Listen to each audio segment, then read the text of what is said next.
In this guide, we'll go over all of the actions the Paladin learns from level 50 to 90, in order. We'll go over how each action is meant to be used, and when applicable, the recommended way to use it. We will also summarize changes to the rotation at level 60, 70 and 80. In the summary, we will take time to outline both an opener and how it leads into the general rotation, and also briefly go over stat priorities. I will assume you have already seen my guide, which covers level 1 to 50, and I will also assume that you are acquainted with abbreviations like GCD, OGCD and weaving. I will also only be briefly touching on the aspect of defensive cooldown cycling, which is probably better explained in my tank basics guide. If you feel any of these aspects are not familiar to you, please view the corresponding videos in the top right corner. Before we go through new actions, let's briefly cover changes with Endwalker to actions learned from level 1 to 50. Shield Lob no longer cancels your combo, so you can freely fill with this if you have to go out of range from attack targets. Also, the range has been increased. Spirits Within no longer scales with your health, although this didn't really affect your rotation anyway. Circle of Scorn's cooldown has been increased to 30 seconds. As such, you should make sure to use it within the first fight or flight, effectively alongside Spirits Within. Using it on cooldown now results in exactly 2 per minute. Finally, a general change is that the timer before your combo resets has been increased to 30 seconds, so it is very likely you can drag an active combo between fights without issue. Now then, at level 54 you learn the alternative combo finisher Goring Blade. While it does slightly less damage than Rage of Alone up front, it applies a powerful dot to the target. On a single target, you should use this finisher on every 3rd combo sequence. On 2 targets, you should apply Goring Blade to each of them and then fill with 1 Rage of Alone sequence. On 3 or more targets, you use your AoE combo.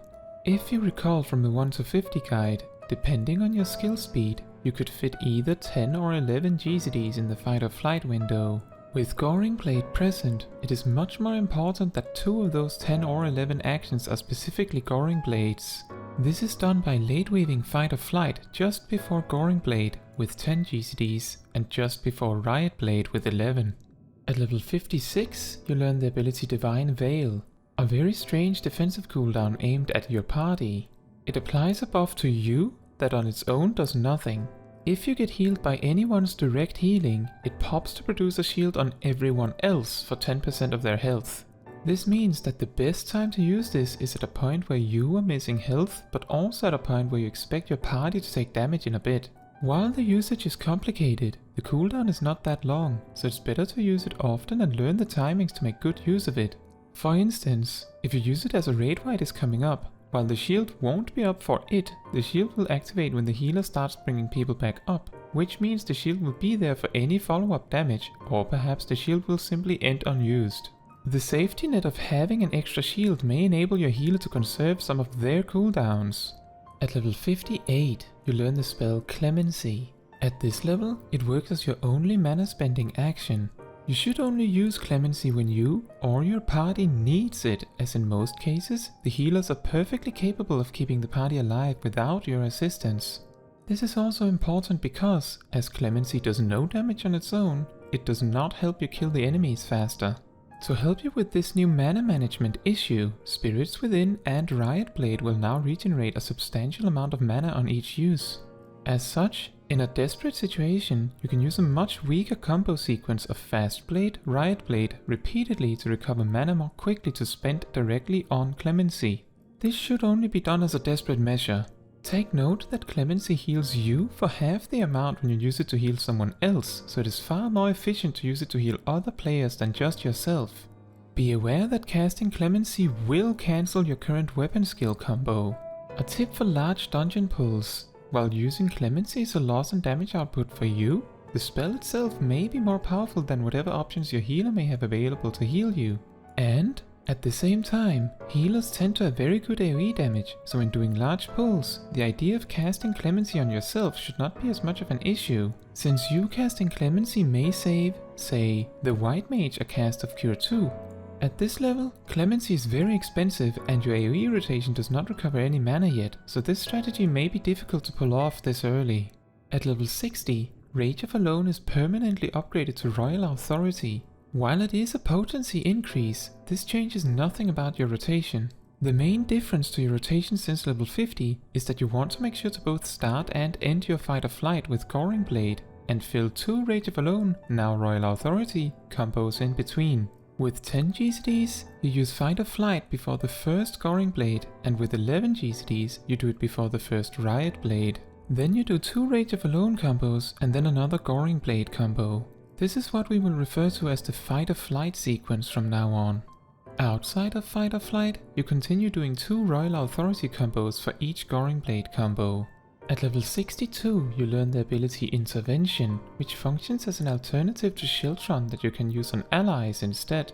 Additionally, if you use it while Rampart or Sentinel is active, it becomes twice as powerful. If you are in a raid with more than one tank and you are not currently tanking, you can make good use of assisting your co-tank with this. In general, if you have a party member that needs a little extra help surviving an attack, you can use Intervention instead of shielding yourself with Shiltron. At level 64, you learn the spell Holy Spirit. The mana cost of Clemency is also cut in half, and, while you may never have had to deal with this issue, you can now no longer be interrupted while casting due to damage.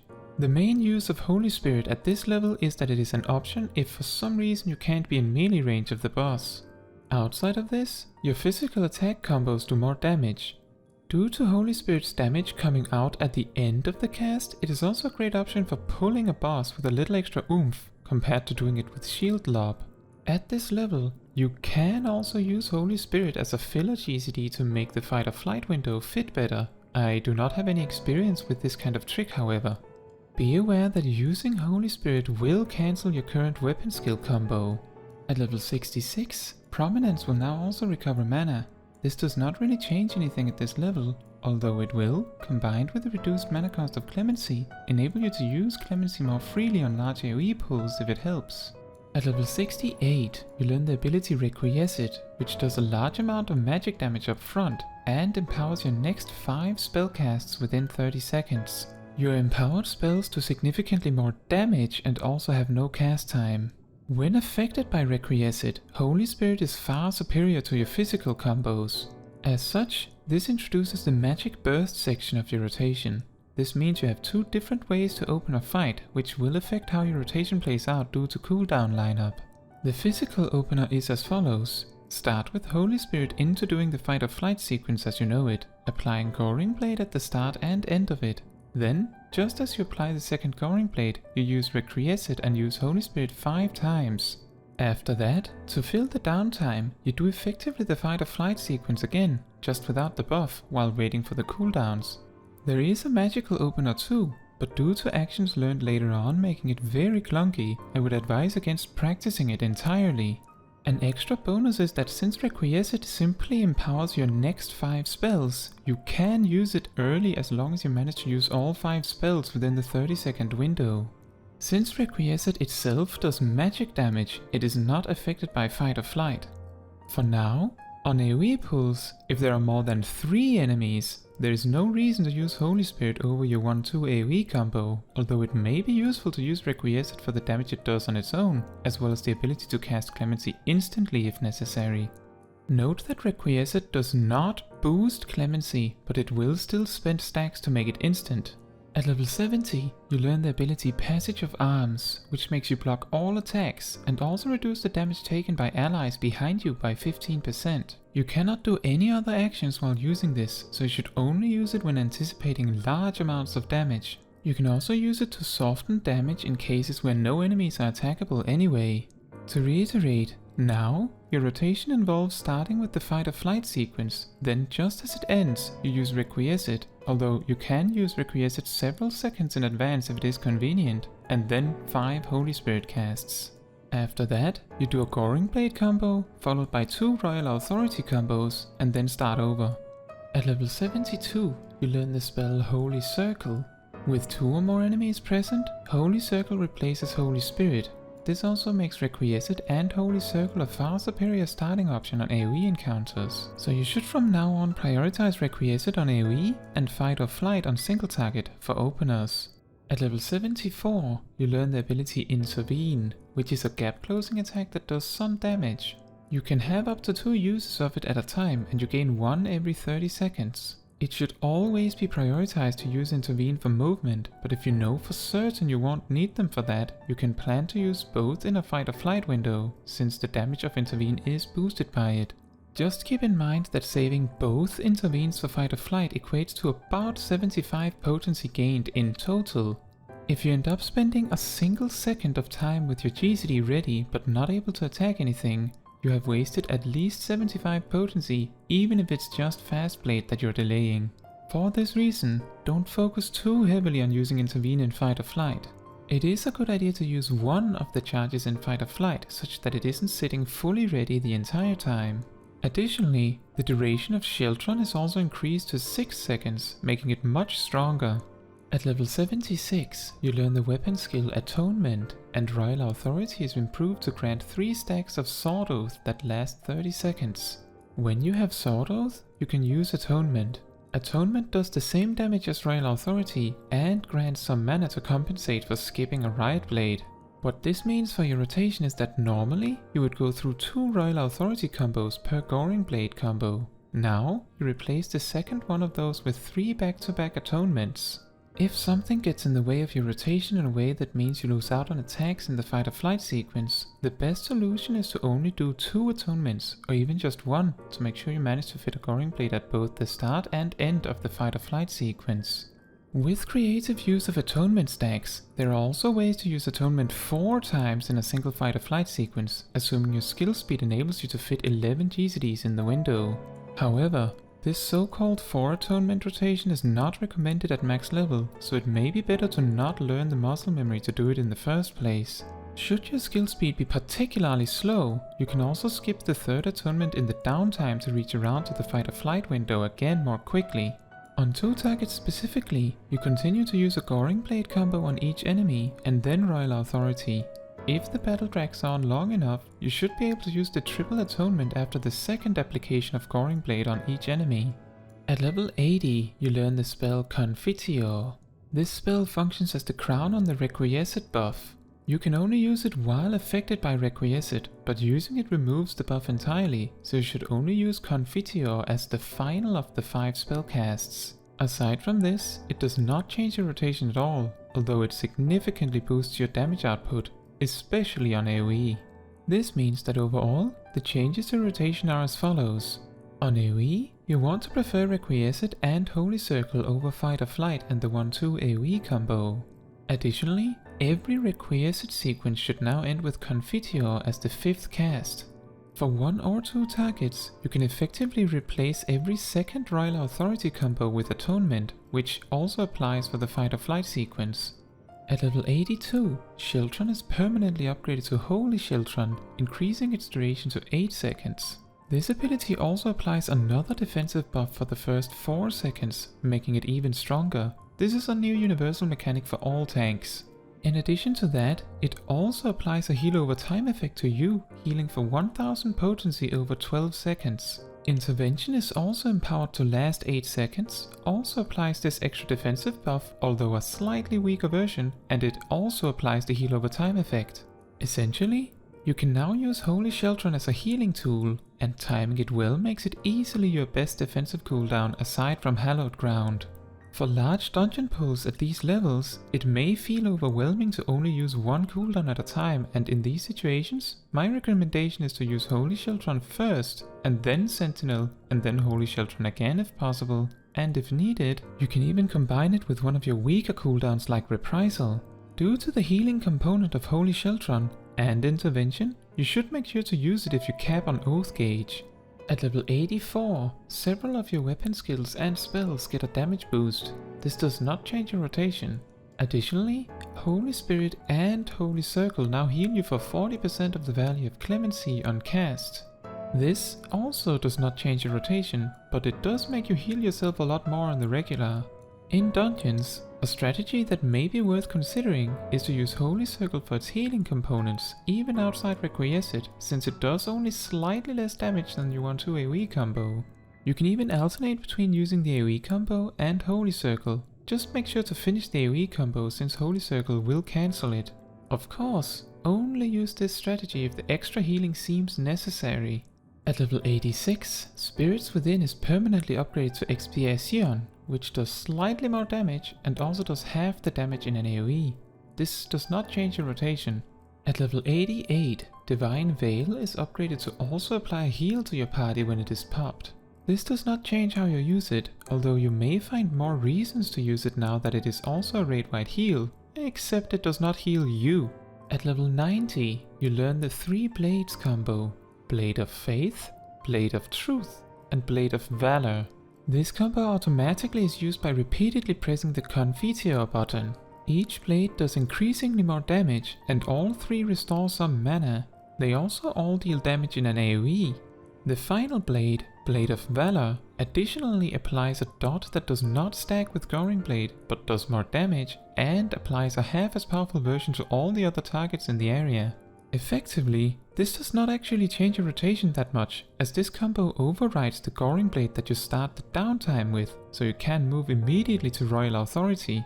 The presence of this sequence does however cause a lot of problems for the magic opener, which is the reason why we don't consider it anymore.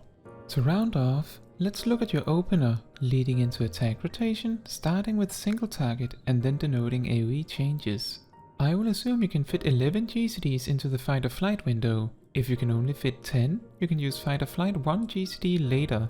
Before starting combat, make sure that Iron Will is active. Pull with Holy Spirit, then start with Fast Blade, Late Weave Fight or Flight, Riot Blade and Weave Expiation and Circle of Scorn, then use Goring Blade. After that, you do the Royal Authority combo, where you can fit 1 or both intervenes, 1 per GCD, if you believe you won't need them. If you're confident that nothing will delay you, you can use Requiescat as early as before the Royal Authority weapon skill. Then, you do 3 Atonements back to back and then another Goring Blade combo. If you've not done so yet, weave Requiescat at the latest after the Goring Blade. After that, 4 Holy Spirit casts and then Confiteor and the 3 Blades. Keep in mind that Expiation and Circle of Scorn should become ready again somewhere after the 2nd or 3rd Holy Spirit and should be used on cooldown. Then another Royal Authority combo and 3 Atonements, and then you repeat from the start, minus the Holy Spirit used to pull of course. If Fight or Flight is ready a bit early, either because of mechanics causing delays or because of your skill speed, you may benefit from skipping the 3rd Atonement outside Fight or Flight and move on to the Fight or Flight sequence early. With 2 or more enemies, Holy Spirit is replaced by Holy Circle. On 2 enemies specifically, for physical actions it can get very convoluted. Try to apply at least 2 if not 3 Goring Blades in the Fight or Flight window, and if you can, try to enter it with 3 Atonements to fill with. If this is not possible, simply having a regular Royal Authority combo alongside the Goring Blade combos is fine. With 3 or more enemies, you replace your physical combos with the 1-2 AoE combo Total Eclipse and Prominence. Additionally, you should lead with the Requiescat, Holy Circles, Confiteor and Blades on AoE, and then do Fight or Flight second. Remember to make use of all of your defensive tools, especially Holy Sheltron due to how incredibly powerful it has become. Regarding stat priorities, while Tenacity sounds like the perfect stat to prioritize as a tank, it scales rather poorly, so most tanks opt to focus on damage output instead. Your first priority should always be item level. After that, try to reach a skill speed that sets your GCD at a comfortable amount. With masterful late weaving timing on Fight or Flight, you can fit 11 GCDs in the Fight or Flight sequence with a GCD as low as 2.48 or 2.45, depending on your latency. I would recommend 2.45 for consistency.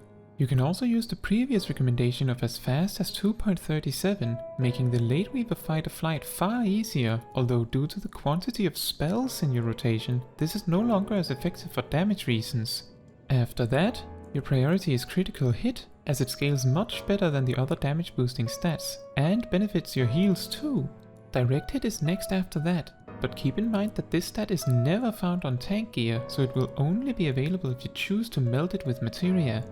After that comes Determination, which does the same as Tenacity, just without the damage reduction portion. However, Determination scales better on the damage and healing output factors, which is why it is preferred. What gear you should go for precisely is hard to say, and can change every day, so for these best in slot decisions, I advise you to seek out communities that specialize in these aspects. That is all for this video. Thank you for watching.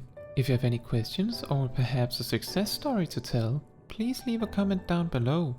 Fun fact, in Shadowbringers, Goring Blade not only applied the dot as it does now, but also did more upfront damage than Rage of alone, causing a specific level 54 to 59 rotation where you just applied dots all the time.